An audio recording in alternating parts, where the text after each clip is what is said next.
Hello guys, আসসালামু আলাইকুম। আশা করি আপনারা সবাই ভালো আছেন। আজকে আবার নতুন একটা ভিডিও নিয়ে হাজির হলাম। আর এই দেখুন, আমাদের হাট থেকে কিন্তু ঘি কাঞ্চন শাক আনছে। আর এটারে কিন্তু আমরা ঘি কাঞ্চন শাক বলি। আপনারা কে কী শাক নামে চিনেন অবশ্যই কিন্তু কমেন্টে জানাবেন।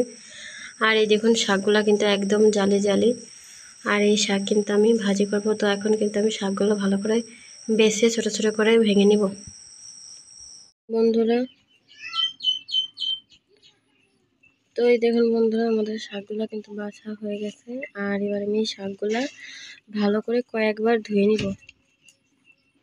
তো এখানে কিন্তু বন্ধুরা আমি শাকগুলা কিন্তু ভালো করে ধুয়ে আনছি। আর চুলায় কিন্তু আমি একটা কড়াই বসিয়ে দিচ্ছি। এবার আমি শাকগুলো দিয়ে দিব।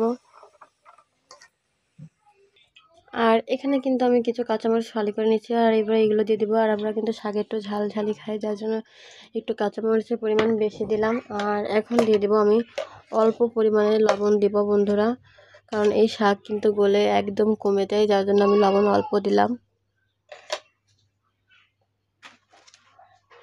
এবার একটা ঢাকনা দিয়ে 4 মিনিটের মতো এই শাকগুলো ভালো করে সিদ্ধ করে নেব।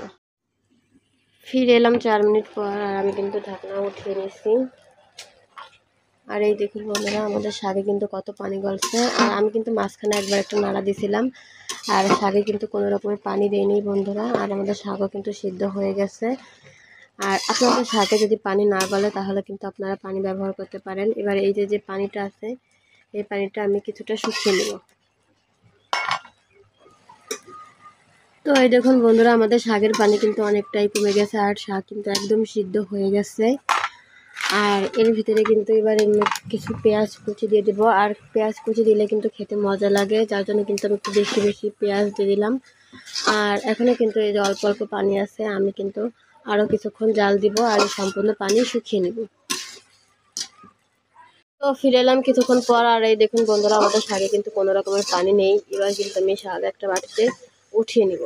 এখানে কিন্তু আমি শাকগুলো বাটিতে উঠিয়ে নিয়েছি। আর এই দেখুন পেঁয়াজ দিয়েছি কি পরিমাণে, আর এইভাবে দিলে কিন্তু খেতে মজা লাগে। আর এখানে কিন্তু চুলায় আমি কড়াই বসিয়ে দিচ্ছি। আর দিয়ে দিলাম সয়াবিন তেল। আর তেলটা কিন্তু একটু বেশি দিলাম, বেশি দিলে খেতে মজা লাগে। আর দিয়ে দেবো পেঁয়াজ কুচি, রসুন কুচি।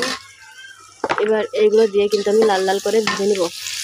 দেখুন বন্ধুরা, আমাদের কিন্তু ফোড়নে লাল লাল করে পোড়ানো হয়ে গেছে। আর এবার আমি সিদ্ধ করে রাখা শাকগুলো দিয়ে দেবো। আর এইগুলো দিয়ে কিন্তু আমি এবার ভালো করে মিশিয়ে নেব। আর 1 মিনিটের মতো আমি রান্না করে নেব। এর মতো কিন্তু শাকগুলো ভেজে নিচ্ছি। এবার আমি একটা বাটিতে উঠিয়ে নিব। আমি কিন্তু একটা বাটিতে নামিয়ে নিয়েছি। আর কালারটা দেখুন বন্ধুরা কত সুন্দর আসছে। আর এভাবে কিন্তু ঘি কাঞ্চন শাক ভাজি করলে গরম ভাত অথবা রুটিতে খেতে খুবই মজা লাগে। আর আমার তো এই শাকটা খুবই পছন্দের একটা শাক। আর কার কার এই শাক খেতে ভালো লাগে অবশ্যই কিন্তু কমেন্টে জানাবেন। আর ভিডিওটা ভালো লাগলে like, comment, share and subscribe করবেন।